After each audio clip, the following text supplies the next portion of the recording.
Se você cria conteúdo dentro das redes sociais e quer fazer uma renda extra com isso, eu tenho a solução perfeita para você. Estúdio Realize Podcast, onde seu sonho acontece. Além de ter uma gestão de tempo, porque você não vai precisar tirar um tempo ali para gravar conteúdo para sua rede social. Você vai ter o seu podcast que vai gerar autoridade para sua marca, para o seu produto e para o seu serviço. Se você quer saber mais sobre isso, clica aqui embaixo e conheça a gente.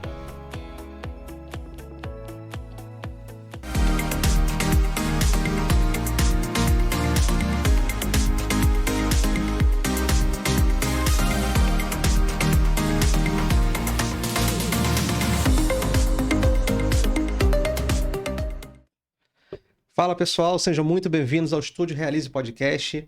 A gente vai trazer hoje um tema aqui voltado para toda a cidade de Nova Friburgo, né? Mais uma vez, aproveitando essa época de eleições que a gente está vivendo. E aqui no Estúdio Realize a gente dá a oportunidade, né, para os candidatos poderem vir aqui e apresentarem um pouco mais sobre o seu trabalho, para a gente poder conhecê-los melhor, né? Porque eu estava até falando nos bastidores aqui com o nosso amigo Manuel, que às vezes na televisão, com 10, 15 segundos, você não consegue conhecer muito da pessoa. E a verdade é que a gente gosta de votar com quem a gente tem afinidade, né? Então hoje eu trouxe aqui, né, o Manuel Jesus, para contar a história dele para vocês. Então, muito boa tarde, Manuel. Seja muito bem-vindo ao Estúdio Realize Podcast. Fica à vontade. Boa tarde, Hugo. Boa tarde a todos. Meu nome é Manuel Jesus, né? Manuel Rodrigues Neto, popularmente Manuel Jesus. Tenho 50 anos, sou natural de Nova Friburgo. Nasci aqui, fui criado ali na região de Itaocara, já estou aqui de volta há 30 anos e sou casado, né? Há 24 anos, tenho um filho autista, né? Sou cadeirante e sou um batalhador pela vida, né? Busco sempre estar em evidência na cidade, nas questões de acessibilidade, inclusão, né? Tenho uma vida aí de trabalho, né? Normal, um trabalho secular, sou cristão, evangélico, né? E estou aí para contar um pouquinho da minha história. Bacana. Manuel, qual a profissão você exerce a mesma profissão antes do acidente? Como é que foi? Na verdade, eu sempre trabalhei como autônomo, né? E continuo, né? Hoje, na verdade, eu sou beneficiário do INSS, né? Mas continuo, sempre trabalho na rua com queijos e doces, né? Trabalho um pouco fora da cidade com torresmo e suspiros, né? Uma representaçãozinha pequena que a gente tem, trabalho com amigo e continuo, né? Na vida, assim, buscando aí o sustento dia a dia para a família. Legal. Não é legal você falar. O seu rosto não me é estranho, se bobear da rua que eu te conheço, porque eu trabalhei com 18 anos com distribuição, né, de alimentos também. E hoje ainda faço, uma vez por semana só, né, por causa das outras obrigações. Isso. Mas ainda faço também esse trabalho. Bem legal, né? A gente conhece muita gente, muitos lugares, a gente consegue ter acesso a muitas histórias diferentes, né? Isso é bem legal. Verdade, a gente trabalha um pouco dentro da cidade, um pouco fora, né? Então, realmente, né, a gente tem contato com pessoas diferentes, situações diferentes, né? Sim. Não digo nem questão de outros estados, né? Mais dentro do estado, né? Na região aqui. Sim, sim. Agora, Manuel, deixa eu te fazer uma pergunta. Você comentou comigo agora há pouco aqui, né? Que é sua primeira candidatura agora, né? A vereador. Mas você já está engajado com projetos na cidade, já tem mais tempo do que isso, né? Isso, estou caminhando aí para 3 anos, né? Na Câmara Municipal, com um projeto... com alguns amigos, né? Que é PCDs e Raros, que é uma frente parlamentar que foi criada para cuidar de pessoas com doenças raras e pessoas deficientes, né? Na verdade, o maior intuito é conhecer essas pessoas, fazer um cadastro municipal para que seja vinculado ao estadual e possivelmente ao federal também, para que tenha o conhecimento, né, das doenças, das deficiências, que se torna mais fácil para direcionar essas pessoas para os tratamentos. Entendi. E a gente vê o quanto é importante, falando aqui agora de manutenção da cidade mesmo, né, em relação a rampas, né? Isso. Eu observo muito essas coisas, né, que eu sempre tive, né, amigos deficientes, né, inclusive o Gabriel, né, que está sempre com a gente, um grande abraço. E muitas vezes a rampa com buraco, tem lugar que nem rampa tem, né? Verdade. É uma grande dificuldade, né? Na cidade. Hugo, nós enfrentamos assim, uma situação muito difícil, porque, infelizmente, o poder público ele é falho até dentro de suas sedes, né? Nós temos a prefeitura que nós deficientes não temos como fazer um gabinete com o prefeito, por exemplo, né? Porque não tem acessibilidade para o gabinete do prefeito. Inclusive, até para acessar aquele saguão ali da prefeitura, nós não temos acessibilidade. Agora, recente, eu estive na mobilidade urbana, né? Eu faço parte lá, fiz parte do projeto com eles também, e não tem acessibilidade. Eu subi a escada sentado, porque além de não ter uma rampa, não ter um elevador, também não tinha corrimão. Até o secretário ele ficou envergonhado, falou comigo, poxa, mano, você pode até falar sobre isso, cara, eu te autorizo, porque eu me senti envergonhado agora. Porque a grande questão, Hugo, é que quando você sente na pele é diferente. Como você disse, você tem amigos, foi criado com amigos que eram deficientes. Eu também sempre tive amigos deficientes, sempre observei. E me tornei, né, deficiente aos 33 anos. Então, a nossa percepção ela é muito maior e a questão da sensibilidade, né, a você conhecer um pouco da vida de quem é deficiente, qualquer tipo de deficiência, ela se torna maior e mais visível, né? Assim, não querendo comparar diretamente, mas eu acho que dá para ter uma ideia do que é se tornar uma pessoa deficiente. Alguma lesão que às vezes a gente tem, igual, por exemplo, eu operei o joelho, né? Fiquei aproximadamente um mês sem botar o pé no chão. E é muito estranho, a gente estranha muito, né? Certeza. Dentro de casa, a gente não tem agilidade para nada, parece que a gente tá. Parece que tá faltando alguma coisa, nascendo de novo, que você tem que descobrir como fazer tudo de uma forma diferente, né? Então, assim, é um desafio, a gente tem que ter essa empatia, né? Com certeza. E a questão, Hugo, que eu sempre cito da acessibilidade e inclusão, né? Vou falar um pouquinho para você de acessibilidade e inclusão. Então, eu vou pegar uma parte no início aqui. Eu me tornei cadeirante aos 33 anos, quando eu sofri um acidente de motocicleta, né? E eu e minha esposa juntos. E isso dia 1º de janeiro de 2007, né? Vamos completar agora 18 anos. Então, nós sofremos um acidente onde foram 3 motocicletas, né? Nossa. Eu estava aqui na minha mão, conversando com a minha esposa ainda, não estava em alta velocidade. E vinha um rapaz atrás de mim de motocicleta e vinha outro na direção contrária. Num certo momento, o rapaz que vinha, né, atrás de mim resolveu me ultrapassar, deu de frente com quem vinha. O rapaz que vinha tirou dele e bateu comigo, morreu na hora, infelizmente, né? E eu e minha esposa ficamos em estado grave e, graças a Deus, né, Deus utilizou ali a sua, vamos dizer assim, sua ferramenta humana, né? Que foram os médicos, né? E conseguiu fazer com que a minha esposa, que já tinha 90% de amputação na perna direita, minha esposa teve 90% de amputação na virilha, 3 fraturas de fêmur e 3 de tíbia exposta.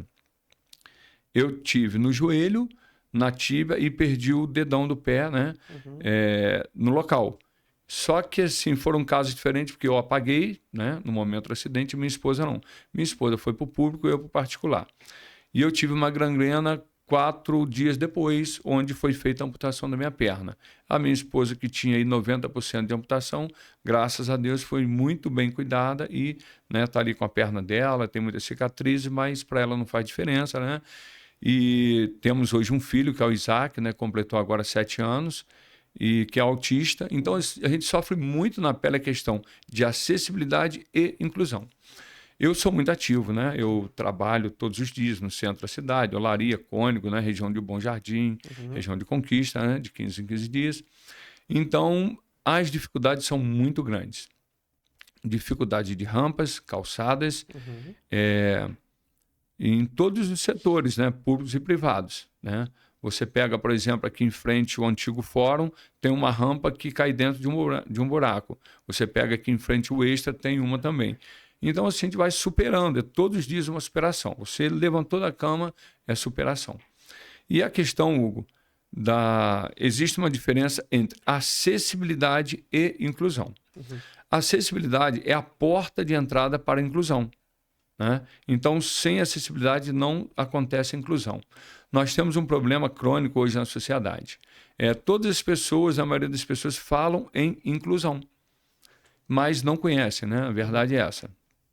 Eu vou te dar um exemplo clássico, por exemplo. O meu filho estuda num colégio onde eu o levo todos os dias até o portão do pátio, mas não consigo acessar o portão do colégio. Por quê? No portão do pátio são 3 degraus. Eu não consigo acessar o portão do colégio. Ao lado, na rua ao lado, tem uma rampa razoável, bem razoável. ela é nos fundos do colégio, para falar a verdade, né? A rua ao lado, que é os fundos do colégio. Então, a rampa até eu consigo acessar o colégio. Porém, no meu ponto de vista, no ponto de quem entende um pouco, caracteriza exclusão. Porque inclusão é quando você oferece as mesmas condições para todas as pessoas.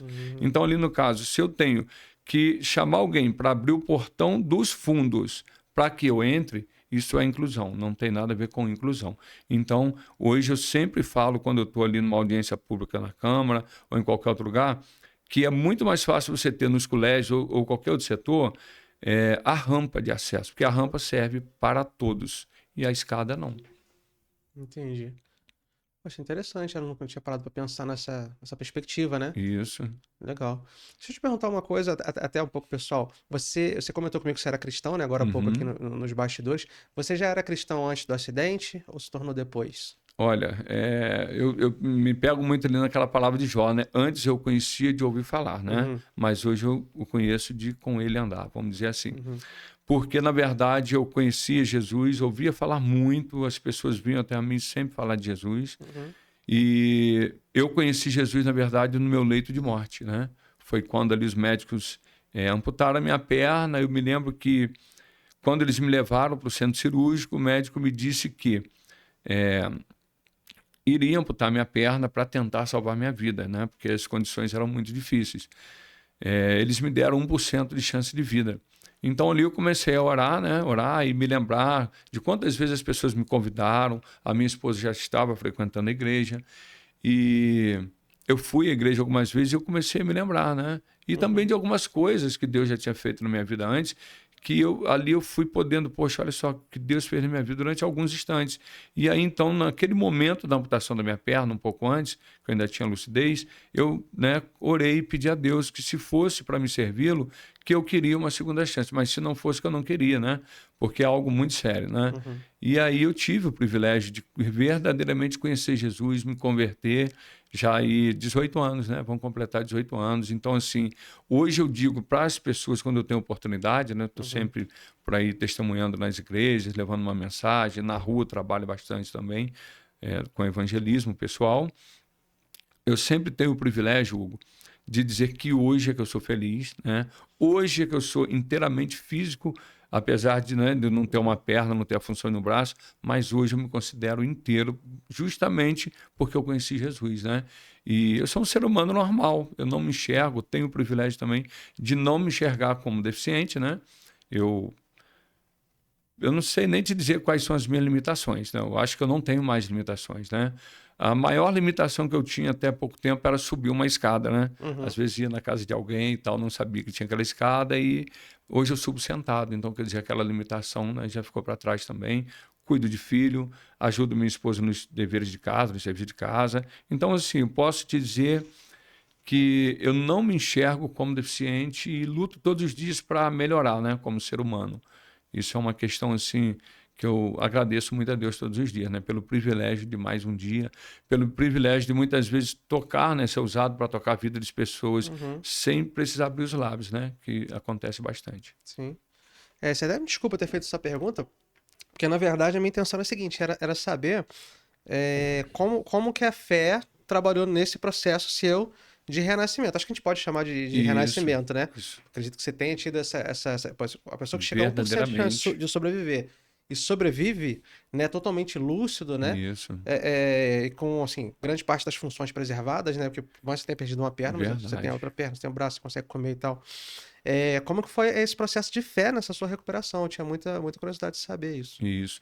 Então, a partir daquele momento ali, né, como eu te disse, no meu leito de morte, quando o médico disse que eu teria 1% de chance de vida, e eu fiz aquela oração pedindo a oportunidade a Deus, eu amanheci com 80% de melhora. Então, assim, foram momentos que eu me lembrava do que eu havia vivido no passado, do que eu havia ouvido no passado, e aí pude, vamos dizer assim, acumulando essa experiência durante um tempo e verdadeiramente tendo contato com Deus através de oração, através de pessoas que iam também ali onde eu estava acidentado, me recuperando, orar por mim, e eu fui trabalhando, né, as possibilidades, né, olhava não olhava a dificuldade, né? Olhava, bom, como é que eu vou me adaptar para isso ou para aquilo? Fui me adaptando, voltei a trabalhar com 6 meses de cadeira de roda e fui me adaptando, né, em todo o meu dia a dia, né, nas funções do dia a dia. E hoje, assim, através da fé, né, que a gente exerce, a gente lê a palavra, a gente tenta passar para as pessoas, né, um pouco do conhecimento que a gente tem, é a maior força que nós temos é entender que Deus ele tem um propósito e que esse propósito ele vai se cumprir na nossa vida. E muitas vezes, como se diz, né, eu não fui pelo amor, mas fui pela dor, mas eu não creio muito nisso. Eu creio assim que quando nós fugimos do propósito, acontece algo que Deus não quer nos perder, né? E a própria palavra de Deus diz no livro de Mateus que é melhor, se nós temos algo no nosso corpo que nos faz pecar, é melhor que nós arranquemos e joguemos fora. Então eu tive esse privilégio de entender também, né, que o que eu achava que eu tinha perdido, eu não perdi. E em Romanos 8:28, a palavra de Deus diz que todas as coisas contribuem para o bem daqueles que amam a Deus, né? Então, assim, eu tenho muito isso comigo. Eu acho que Deus, ele me ama tanto que eu passei pelo deserto, vamos dizer assim, mas eu tive o privilégio de ter uma vida restaurada, ter um renascimento, né? E hoje poder estar aqui para poder dizer para as pessoas, muitas vezes, como tu disse, sem abrir os lábios, né? Caminhando na rua, quão maravilhoso é servir a Deus. Isso é um testemunho vivo, né? Porque Isso. você é a maior prova de milagre, né? Isso Poxa, aí. 1% de chance de 1%, a minha esposa também teve 1%, né? E havia uma dúvida também se ela poderia ser mãe ou não, e ela foi mãe, né? Graças a Deus nós temos Isaac de 7 anos, que é uma criança autista, é uma criança maravilhosa, você vai ter o privilégio de conhecê-lo, com certeza. Isso é um Uma prazer. criança que alfabetizou normalmente, estuda, para você ter uma ideia, a menor nota dele até hoje, 93. Ele toca piano, né? Deus assim, deu esse dom para ele, nunca fez uma aula e toca. Então, assim, a nossa fé, ela vai sempre acrescentando algo de melhor na nossa vida. A gente enxerga possibilidades através dos momentos que você vive de superação, realmente. Você supera algo hoje, amanhã, quando você encontra, de repente, uma dificuldade, você já está preparado para superar novamente aquela nova dificuldade, né? Acho que é legal. Você se importaria em falar um pouquinho, né? Não quero deixar de falar sobre os seus projetos, mas eu acho que tem tanta coisa legal que a gente pode falar aqui hoje. Queria que você falasse um pouquinho do Isaac, como que foi descobrir, como que foi essa adaptação da família, como que foi entender, se você já tinha uma noção de como lidar, né, com o autismo, porque às vezes a gente tem essa dificuldade, né? Certo. Eu, por exemplo, não me recordo de ter um amigo autista, né? Eu tenho um irmão que ele apresentava alguns sintomas, mas eu acredito que não. O que eu tive de experiência, que você me corrija se eu estiver errado, tá? Porque existem graus, né, para isso. Lógico. Mas que eu testemunhei, assim, de amigos de amigos. O autista, às vezes, ele tem algumas dificuldades de socializar, Isso. né? Não gosta, assim, de lugares muito cheios. Mas, incrivelmente, pelo menos os que eu conheci, eles têm um talento, assim, especial, né? Isso. Tem alguma coisa, assim, que ele aprende com muito mais facilidade que a gente também. Eu acho isso Verdade. incrível, né? Como é que foi com o Isaac? Então, o Isaac, quando ele estava completando 2 aninhos, porque o meu sonho da minha esposa era ficar com ele pelo menos 2 anos, né? Sem levar para a creche. Nós tivemos esse privilégio. Quando nós o levamos para a creche com 2 aninhos, ele teve a felicidade de ter uma professora que tinha um neto autista. Então, dentro de uns 15 dias, ela observou, né? Coisa que nós observávamos dentro de casa, só que assim, para a gente era algo comum por ele ser criado sozinho, né? Dentro de um apartamento, época de pandemia quase, né? E ele nasceu em 2017, né? Aí quando completou os 2 anos, na verdade, ainda estava fora da pandemia, mas era uma vida muito... ele ficava muito dentro de casa porque nós trabalhávamos, né? E não tinha muita oportunidade de sair. E a gente notava que ele tinha algo diferente, que às vezes a gente chamava, ele gostava olhar para a gente, ele gostava muito de ficar num cantinho da casa, atrás da cortina, mas para a gente era comum. Quando ele foi para a creche, né? A professora nos convidou 15 ou 20 dias depois e falou sobre o assunto. Te confesso que naquele momento foi um choque, né? Porque a gente não está preparado, Assusta, né? Assusta.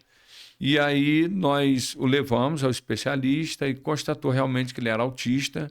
E isso foi numa quinta e na sexta-feira, Hugo, minha esposa, tem uma barraquinha aqui na Praça Getúlio Vargas, né? Já temos aquela barraquinha há mais de 20 anos. Minha esposa foi trabalhar e eu fiquei em casa com o Isaac. Olha, eu vou te dizer que eu chorei a sexta-feira toda. Chorei o dia todo, não é pelo fato do meu filho ser autista. É justamente, como você disse, uma situação diferente para nós. Não saber como lidar. E aí eu tenho um amigo que tem um filho que nasceu na mesma noite que o Isaac, ele mora em Teresópolis, ele me consolou o dia todo. E aí eu fui, cara, entendendo que o Isaac, ele foi assim, algo muito especial que Deus nos deu, e começamos a tratar. E como eu te disse, o Isaac, ele evoluiu bastante.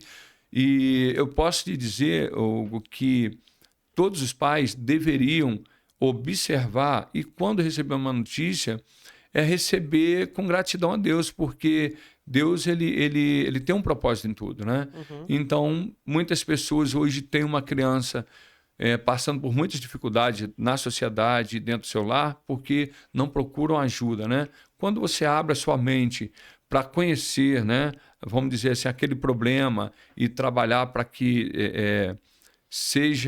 haja um tratamento, né, que a criança evolua, né, melhore em todas as questões sociais e tal, convívio, né, do convívio por completo, você acaba proporcionando uma vida melhor para o teu filho e para a família, né? Porque nós sofremos muito com preconceito na sociedade.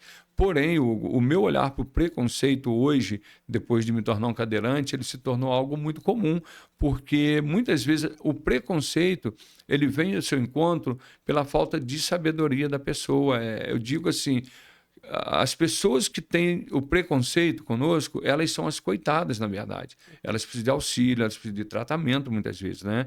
Conhecer para entender a situação. Então, o Isaac, ele é um presente maravilhoso nas nossas vidas, né? E tudo que nós temos condições, nós fazemos por ele. O Isaac não tem problema com barulho, ele vai em qualquer ambiente, cinema comum, não precisa mais aquela questão da sala azul, se eu não me engano que fala, né? Que é um momento especial para eles. E o Isaac, ele se adaptou a tudo, né? Também porque, desde quando a gente recebeu a notícia, o Isaac, ele foi criado comigo a partir dos 3 meses, comigo pela rua, né? Onde eu levava. Para você ter uma ideia, eu na minha cadeira de roda, essa que está aqui, eu conseguia sair de casa, colocar o Isaac no carrinho, tirar na garagem, colocar ele da cadeirinha, colocar o carrinho dentro do carro, a minha cadeira, e vir para a rua. A barraca da minha esposa na Getúlio Vargas. Aí muitas vezes eu achei uma vaga em frente à Igreja Matriz, na praça. Eu parava o carro, tirava o carrinho dele, tirava minha cadeira, montava, colocava o Isaac no carrinho e ia até minha esposa sem auxílio de ninguém, ainda com uma perna, né, e um braço só para me movimentar. Então, assim, superação em tudo. E eu creio muito que hoje isso também ajuda muito o Isaac, né? É uma parceria entre eu e ele, né, do convívio em todos os ambientes, que favoreceu os dois lados, na verdade. A gente aprende um com o outro, né? Poxa, que legal. E tem uma esposa também, né, maravilhosa, uma pessoa que eu voltei para Nova Friburgo em 94, conheci minha esposa em 95, namoramos 5 anos, somos casados há 24, né? Companheirismo de verdade, tudo, todas as causas a gente abraça junto e luta, né? Tentando fazer sempre o melhor um para o outro. Acho que legal, que bênção, hein? Você falou que ele toca piano, e eu achei legal porque é o instrumento que eu mais acho bonito. O piano é um instrumento que eu acho que ele não precisa de complemento. Verdade. Né? Uma guitarra sozinha, fica legal, mas o piano não, o piano ele não precisa de nada. Né? Sempre que eu peço a Deus um dia, se for ser pai, né? Ter um filho músico, eu acho que essa é uma benção. Pagodeiro não, tá? Músico, tá? Músico. Então, o Isaac, por exemplo, vou te contar como eu descobri que ele... Né, como eu descobri que ele já estava tocando. Eu cheguei em casa, deixei ele na terapia, perto da minha casa, voltei para casa e fui arrumar a cozinha para minha esposa. Então, ali eu falei, poxa, eu vou colocar uma música clássica para ele, né? Piano clássico para ele, e ele tem o tecladinho dele em casa, que simples, mas tem. Então, quando ele chegou em casa, ouvindo aquela música, ele começou a pedir a música do Barquinho. Ele falou, papai, coloca a música do Barquinho. A música do Barquinho. Eu falei, filho, eu não sei que música do Barquinho. Pega seu teclado. Ele pegou o teclado, colocou na sala e começou a tocar Eu Navegarei. E tocou completo. Eu falei, poxa, tocou a segunda vez. Aí eu tive a curiosidade de levá-lo a uma aula de piano experimental, e na primeira aula ele tocou Eu Navegarei no piano. A menina ficou maravilhada, ele com 6 anos, né? 5 para 6 anos, e ela perguntou se ele fazia aula alguma. Eu falei, não, ele nunca fez aula. Eu falei, não pode, ele nunca fez aula, e realmente hoje ele toca outras músicas também. Que legal, cara. Muito bom. Que bênção, E hein? criado, né, com a gente aí na igreja, né, no evangelho. Adoraria ver ele tocando. E vai ver, com certeza, em Poxa, que breve. legal. Né? Muito legal. Mas pelo Isaac, então, que vocês abraçaram esse projeto aqui na Nova Friburgo também, né? Também. Fala um pouquinho né? desse projeto aí pra gente, pro pessoal que Então, tá em casa conhecer. Nós temos aí já protocolado, né, Que é a por escola, outras né? pessoas, que é a Clínica Escola para Autista. Então, assim, a gente abraçou a ideia pelo convívio com as pessoas, nós conhecemos o projeto, né? É um projeto bacana porque é um projeto que, na verdade, é uma participação entre o município, o estado e também a âmbito federal, né? Une as três coisas porque, além das terapias de todo o tratamento, tem também as aulas. Então, a criança ela fica praticamente que integral nessa escola, ela recebe todo o tratamento. Nós temos aqui o conhecimento de 2 escolas em Cachoeira, né, logo aqui perto, Itaboraí e região dos Lagos. Então, é um sonho, né, de muitas pessoas que também se tornou nosso. Eles já protocolaram, né, na prefeitura esse pedido. Nós vamos agora lutar para que a Câmara abrace a causa e vote para que saia do papel. E eu abracei essa causa, né? Eu não sou o criador da causa, nem fui eu, muito menos, a fazer esse pedido aqui em Nova Friburgo. Pessoas que convivem conosco, que nos convidaram a abraçar e nós estamos aí nessa luta junto. Bacana. Poxa, bem legal, bem legal. E se Deus quiser vai passar, né? Vai, com certeza. Que a gente saiba escolher nesse momento, né? Justamente isso, né? Representantes que possam lutar por esses projetos que trazem tanto benefício para cá, né? Verdade. E a gente vê eles votando sempre a favor de aumento salarial. Isso. E a gente tem que pensar nessas coisas que são mais voltadas para a população. Verdade. Manuel, eu queria que você falasse um pouquinho mais das suas ideias, dos seus projetos, né? O que você vê como cidadão, né, de problema que você, de repente você, seu partido, sua equipe, pensa que pode trazer uma solução através da sua candidatura aí. Certo. Então, a questão é o seguinte, né? Nós estamos aqui falando de acessibilidade e inclusão de forma geral. Nós temos aqui em Nova Friburgo, na verdade, uma dificuldade de ter que ir para outras cidades fazer um tratamento de reabilitação para pessoas com problemas físicos, né? Os PCDs, chamados PCDs, né? Que englobam muitas deficiências, né? Então, eu tenho buscado, né? E coloquei como projeto na minha candidatura uma clínica de reabilitação para PCDs. Então, quero deixar bem claro que antes de eu apresentar essa proposta, eu fui, né, até a superintendente de acessibilidade do Estado do Rio para ter o conhecimento se era viável ou não. Entendi. Então, ela me disse que nunca teve ninguém interessado nesse assunto para a nossa região. Porque, Hugo, se você imaginar uma pessoa sair de Itaocara, Peribé, que dá aí 120 quilômetros, Itaperuna, que vai dar um pouco mais de 200, São Fidélis, Cambuci, toda aquela região, Macuco, Cordeiro, Cantagalo, Bom Jardim, por exemplo, que eles têm que se deslocar para o Rio de Janeiro, né, para fazer seus tratamentos. Como eu, na época, sofri um acidente em Itaocara, né, que estava lá a passeio, fiquei durante 4 para 5 meses na casa dos meus familiares, saía de Itaocara às 2 da madrugada para chegar no Rio pela manhã, não tinha horário para ser atendido e voltar para casa muitas vezes chegar meia-noite, 11 horas, meia-noite, de volta em casa. Então, nasceu, né, no meu coração esse desejo, né, de ver essas dificuldades, de buscar, né, junto ao município e ao Estado, uma clínica de reabilitação para Nova Friburgo. Clínica como aquelas que existem no Rio, a BBR, existe a FR em Niterói, né, e que vão dar um suporte não só para os friburguenses, né, mas para toda a região. E é uma questão que eu acho que não pode nem demorar tanto a ser resolvida, né?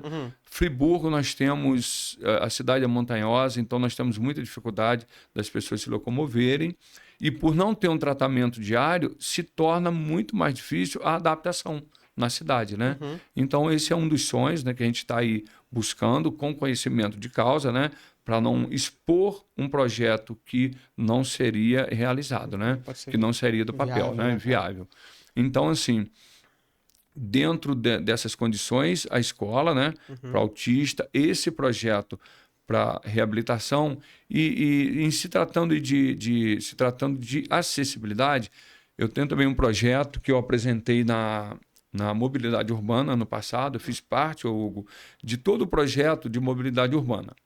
Eu fui o único cidadão friburguense a fazer parte do projeto de mobilidade urbana, do início ao fim. Teve alguns vereadores que foram em 1, 2 reuniões, infelizmente, não se importam com isso, né? E aí, não, eu abracei a causa, caminhei junto, eu apontei várias situações, né? Apresentei algumas questões que são fáceis de ser resolvidas e graças a Deus, tem algumas indicações no projeto, né? Que foram feitas por mim e eles acataram. Uma delas, por exemplo, Hugo, é a questão de você chegar num prédio público ou privado e ele ter corrimão de um lado só. No meu caso, eu vou de repente visitar a tua casa. Você mora no 3º andar. Eu consigo subir numa perna só. Se tiver corrimão, vai ter corrimão do lado direito. Mas não tem do lado esquerdo. Como é que eu vou descer? Né? No meu caso, eu vou ter que sentar na escada e descer sentado, que não seria legal. Então, isso está no projeto. Faz parte de mobilidade urbana porque se trata de locomoção, né? Sim. E outra coisa que existe muito em Friburgo, que é um erro, é a vaga para deficiente do lado direito. A vaga do lado direito, ela te expõe para dentro da rua, né? Muitas pessoas, cadeirantes, a cadeira de roda está do lado, no banco do carona, né? A cadeira de roda está ali, ele pega lá os componentes e monta a cadeira de roda onde? Do lado esquerdo, que é o lado do motorista. Então, quer dizer, ele está montando a sua cadeira de roda dentro da rua. Depois disso tudo, ele ainda tem que procurar uma rampa na rua para poder subir a calçada ou depender de terceiro para ajudá-lo. E nós, não é orgulho, mas nós como deficientes, nós gostamos de ser independentes também. Então, ali também tem uma indicação minha para que todas as vagas para deficiente físico seja do lado direito. Cara, você falou, desculpa te cortar, mas você falou um negócio que é muito óbvio, mas que eu particularmente nunca tinha prestado atenção. Isso é uma coisa muito óbvia. Muito óbvio. E não foi feito nada ainda. Nada. Porque, como eu te disse, né, eu, por exemplo, eu tenho a facilidade de pular numa perna só e consigo me virar bem, mas tem pessoas que não saem da cadeira de roda. Então, se a vaga é do lado esquerdo, automaticamente o cadeirante já vai montar sua cadeira de roda em cima da calçada, né? Já tá. Então, ele está tendo menos risco de acidente, né? E já pensou, você para aí na metade de uma rua, vamos dizer, se não tem rampa, a rampa geralmente é na esquina, e você tem que se locomover dentro da rua, como algumas vezes eu tenho que fazer, para poder achar uma rampa, né? Para seguir ali o meu destino, vamos dizer assim, né? Então, é muito difícil.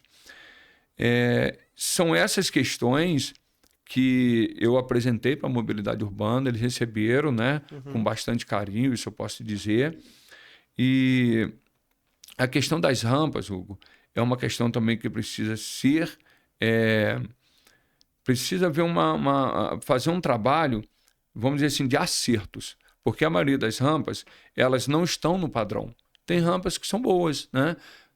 Dá para a gente acessar legal, mas a maioria das rampas elas estão fora do padrão, no nível, né? Às vezes você vai subir uma rampa, o nível dela está muito fora, né? Vamos dizer assim, ela é muito inclinada. Muito inclinada. Então dificulta, né? Às vezes a largura da rampa, né? O local que ela foi colocada.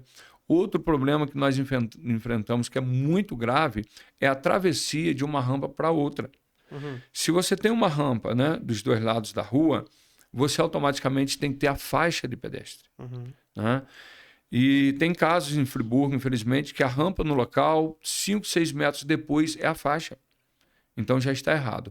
Outra questão é que entre uma rampa e outra, para ligar uma rampa e outra, deveria ter, no mínimo, uma camada asfáltica, ou que fosse qualquer outro material, como esse traffic calm que tem aí, né? Eu já vi cadeirante agarrando. Mãe isso, com já de bebê também. Eu já caí da cadeira algumas vezes, né? Você vai atravessar, a cadeira agarra e você acaba caindo. Sim. Então, quer dizer, isso são coisas que não são difíceis. O que falta é boa vontade do poder público em procurar ouvir pessoas que vivam na pele. Eu sempre digo, quando eu vou à Câmara, explico para as pessoas, Hugo, que a acessibilidade é muito mais do que um cadeirante. Né? Ela é muito maior que isso. A acessibilidade, quando se trata de rampa, por exemplo, a rampa não atende só o cadeirante. Ela atende, de repente, você por um período com uma muleta, porque fez uma cirurgia, tomou um tombo, ou qualquer coisa assim. Atende idosos, né? Com bengalas, muletas, andadores. Atende que ninguém observa. Por exemplo, você vai ao supermercado e faz a tua compra. Aí você mora no centro, o funcionário vai levar a compra na tua casa. Ele necessita de acessibilidade. Entregadores, né? Entregadores. Vem o pessoal de fora, né, para abastecer o comércio local. Necessita de acessibilidade. E o importante, você falou de empatia, você ter empatia de repente com o seu futuro, porque nós não sabemos do nosso futuro. Eu me tornei cadeirante com 33 anos, jamais poderia imaginar. Então, nenhum de nós estamos livres de nada. Então, quando você pensa em acessibilidade e inclusão, você deveria até se colocar no lugar de alguém que já vive o momento, porque você não sabe do dia de amanhã. Se você se prepara hoje, provavelmente você... Né? Tomara que não deseje isso para ninguém, mas se você se torna um cadeirante, você já conhece um pouco, né, no convívio para você também superar melhor, né, as condições que você se encontra naquele momento. Sim, não, perfeita colocação. E eu penso também, a própria Bíblia fala, né, amar o próximo como a ti mesmo, mas eu penso que é nesse sentido, na questão da empatia, né, Isso. você colocar no lugar do outro, né, isso nem falando de religião, eu acho que é um manual para a vida, né, um manual para uma vida saudável em sociedade, né, eu acredito que a Bíblia seja isso. Eu acho que mesmo a pessoa não crendo, né, eu sou cristão também, mas mesmo que a pessoa não creia, né, eu mesmo nos meus momentos, assim, de fé enfraquecida, que acho que todo mundo passa por um momento desse em algum momento da vida, mas, cara, você para e pensa assim, cara, isso é um manual para uma vida saudável em sociedade. Né? Então a gente devia sempre pensar nisso. Eu queria voltar um pouquinho aqui na questão da clínica que você falou. Essa clínica ela é voltada para reabilitação, né? Tratamento, seria isso, basicamente? Isso. A reabilitação em geral, porque, por exemplo, quando eu sofri o acidente, eu tive auxílio, né? Eu fui fazer o primeiro tratamento na BBR, no Rio. Então, ali nós tínhamos o auxílio da reabilitação, até mesmo para poder conduzir uma cadeira de roda, você andar numa cadeira de roda, tratamento psicológico, né? Tudo você precisa de um auxílio. Então, a clínica, ela engloba todo tipo de profissional, né? Legal. Seja na área da psicologia, na sua área, na parte física, né? Motora, como um todo. Que interessante. Porque eu acredito que seja um processo muito difícil, esse processo de transformação, de renascimento, de se redescobrir. Isso. Eu acredito que não envolve só, você falou um negócio interessante, não envolve só a parte física, a fisioterapia e da reabilitação. Isso aí. A questão psicológica é muito importante, tanto que é comum caso de depressão, Verdade. Né, pós-acidente, acredito eu. E uma coisa que eu tô pensando aqui enquanto você tá falando aí, que eu sou consultor financeiro, né? Inclusive eu tenho um podcast de finanças aqui no estúdio também, que é o DutraCast, né? A gente fala de finanças, investimento, carreiras também profissional. E uma coisa que eu pensei aqui, mano, eu não sei se está incluso nesse projeto, me fala, eu fico imaginando assim, vamos botar uma profissão aqui, entregador. O cara trabalha em entregador, descarregando caminhão. Tem muitos amigos que trabalham na entrega. O cara sofre um acidente como o seu, por exemplo, ele fica limitado naquela profissão. Verdade. Aquela profissão vai se tornar difícil para ele. Então esse processo, acho que de mudança de carreira também, é um processo difícil. Bom, peraí, o que eu posso fazer agora? Mas eu posso receber um auxílio. Cara, mas não é suficiente para sobreviver. A gente sabe que não é. Nunca. Isso é para você ter uma vida boa, saudável, de qualidade, realizar seu sonho, eu quero estudar, é difícil. Se não tiver, eu gostaria de participar de alguma forma, né, desse projeto. Então, se amanhã depois vocês pensarem assim, vamos falar sobre profissão, vamos falar sobre transição de carreira, sobre redescobrir nossos dons, sobre descobrir novas habilidades, né, eu me coloco à disposição.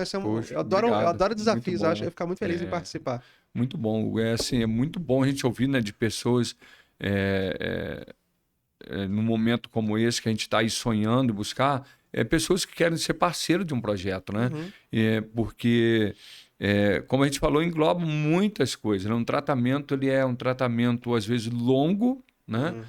A durabilidade é longa e necessita de muita ajuda, porque quando nós falamos de ajuda, não é só o financeiro, né? O financeiro conta muito, mas muitas vezes é mais o psicológico, porque você se encontra numa nova situação. Então, é muito bom ouvir de você isso, né? E de repente, quem está ouvindo aí e quiser conhecer um pouco mais das minhas ideias, quiser conversar comigo, depois vai ter, né, o meu telefone sendo divulgado para a gente justamente buscar parceiros, né? Eu penso muito que queiram ser voluntários. Sim, porque eu penso o seguinte, eu trabalho com muita migração de carreira, então volta e meia, eu converso com um amigo, algum cliente, falando, tô querendo mudar de carreira. Já é um processo difícil, é um processo também que envolve renascimento. Agora você imagina você ser arrancado da sua profissão, que é o caso, que muitas vezes acontece com quem se acidenta, né? Então, assim, é um processo difícil, né? Então, eu acho que a gente conseguir pensar em várias áreas que afetam é importante, né? Com E me coloco à certeza. disposição aí, tá? Obrigado. Espero que você chegue lá, que você consiga, né, alcançar os seus objetivos. Eu fico triste que a gente só tem um voto para vereador, né? E a gente tem tantos amigos que eu gostaria de Verdade. apoiar, tanta gente com tanto projeto legal. É. E é importante a gente seguir nossos candidatos. Lógico. Poxa, o Manuel Jesus tem o Instagram, né? Hoje mesmo eu pedi seu Isso. Instagram já para acompanhar o seu trabalho lá. Inclusive, fala o seu Instagram pra galera aí que quer acompanhar um pouco mais das suas ideias, né, dos seus Certo. projetos. O Instagram e Facebook, Manuel Jesus, né? Manuel Pode Jesus acessar, né? Manuel Jesus, Facebook, Instagram. Aí lá a gente consegue achar numeração, contato. Isso. Tem tudo Tem lá. tudo exposto lá, as ideias. Existe, Hugo, entre os projetos, a questão do gabinete itinerante. O gabinete itinerante, Hugo, ele é Boa. interessante porque se eu perguntar, normalmente eu pergunto nas reuniões que eu vou, as pessoas, quantas vezes vocês já se dirigiram à Câmara Municipal para um gabinete de um vereador para levar os seus problemas ou até as suas ideias? Eu nunca. Normalmente vamos colocar de 100, você às vezes ouve 1, 2. Então, esse foi um projeto que nasceu no meu coração, né? De levar o gabinete, criar o gabinete itinerante para justamente acessar os bairros, né? O meu projeto seriam 3 dias em um bairro, 3 dias em outro e fazer isso rodízio, né? rodízio em toda a cidade, né? Uma semana você está em Lumiar, outra você está em Conquista, outra você está aqui no centro, outra Olaria. Por quê? Para você colher as informações das necessidades de infraestrutura, por exemplo, dos bairros, né? Saúde, educação, todo segmento. E também conhecer um pouco mais da necessidade pessoal de cada um. Como eu te disse, você no início, você ter um número dos autistas daquele bairro, os cadeirantes, os idosos, os hipertensos, né? E pessoas com doenças raras. Para quê? Para facilitar o tratamento das pessoas. Porque muitas vezes as pessoas saem do seu bairro, no bairro, não sabem nem para onde vão buscar um tratamento. Então, se nós tivermos o conhecimento, nós chegamos até o nosso gabinete, né, na Câmara para poder dar seguimento. Sim. Não, eu acho muito interessante. Eu nunca tinha parado para pensar nisso, não. Realmente, eu sou um que nunca foi, né, atrás no gabinete. E você falou um negócio interessante, porque se a gente tem esse controle, se a gente tem esse mapeamento, Isso. né, por exemplo, de pessoas com deficiência e etc., é muito mais fácil até para direcionar os recursos também, né? Verdade. A gente poder Isso. tomar É a uma nossa decisão. Justamente. Poxa, que legal. Mano, a gente tá chegando ao fim da entrevista agora. Queria saber se tem mais alguma coisa que você queira falar, alguma coisa que de repente passou batida aqui, que você acha que merecia uma atenção melhor. Então, hoje, né, eu estava em casa pensando um pouco sobre, por exemplo, a nossa saúde pública. O que nós precisamos para resolver a saúde pública? Nós precisamos, Hugo, de 21 vereadores, que é o número de vereadores na Câmara, que se preocupem com a população, com o bem-estar do seu próximo. Porque se nós tivermos, Hugo, hoje 20 vereadores que se preocupam, por exemplo, com a saúde pública, que deixem as suas briguinhas que acontecem dentro da Câmara, que parecem crianças brigando em certo momento, né? E procurem a servir a população da forma correta, porque vereador nada mais é que empregado da população. E ao invés de ficar criticando o governo ou o vereador X, né, ou Y, que se unam em prol da população. Sim. E a população também precisa clamar, né? Seja na Câmara ou nas redes sociais, pedindo socorro, porque tanto na educação, eu tenho um filho autista, eu sei que eu enfrento, nós precisamos de união entre o poder público, né, e a população para que a coisa aconteça, né? Então, assim, o meu objetivo hoje, Hugo, como candidato a vereador aqui em Nova Friburgo, é levantar essas questões sem crítica. Né? Ao invés de eu apresentar crítica, eu procurar, por exemplo, o prefeito, seja ele qual for eleito, sentar com ele, apresentar os meus projetos, para que de repente ele possa acatar alguma coisa, né? Ou aproveitar alguma coisa até para um projeto que ele tenha, unificar ali informações, para que nós possamos contemplar a população. Eu sou um vereador, um candidato a vereador, que não sou um vereador de promessas, sou um vereador de propostas, de projetos. Eu até aqui, para vocês que estão nos assistindo, acesse minhas redes sociais, no Facebook, Instagram, Manuel Jesus, depois vai ficar no rodapé o meu WhatsApp, se quiser falar comigo diretamente. Se quiser que eu vá até o seu bairro, né, a sua comunidade, para a gente estar dialogando, ainda que eu não seja eleito, eu quero continuar trabalhando, né? Legal. Eleito ou não, eu quero estar à disposição para servir as comunidades, para que a gente possa ter um futuro melhor para todos nós, independente de quaisquer condições, né? Sejam elas física ou financeira, qualquer condições, nos ajudar. Né? A contribuição de um homem público, seja ele eleito ou não, está à disposição da população. Poxa, que legal. Esse é meu pensamento. Muito edificante essa fala sua, né? Fiquei muito feliz com a sua fala. Porque já tive aqui no Estúdio Realize candidatos de diferentes partidos. E lógico que a gente pega gente com visão mais parecida com a nossa, política, eu falo no Hugo como eleitor, e gente com uma visão muito diferente, muito distante daquilo que você acredita. Lógico. Só que às vezes teve um candidato que inclusive veio aqui, eu falei, cara, eu tenho uma visão muito política bem diferente da sua. Mas eu cheguei, trouxe aqui pra ele, a gente bateu uma conversa super legal.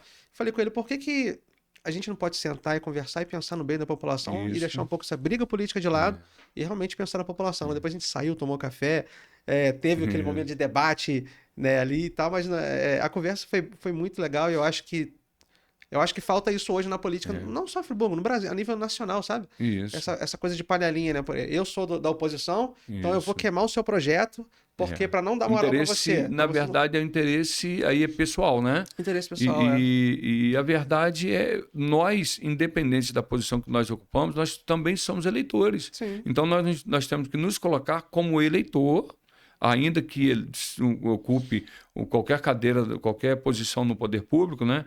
Trabalhando aí em qualquer área, você tem que também se colocar como eleitor, sentir na pele, né?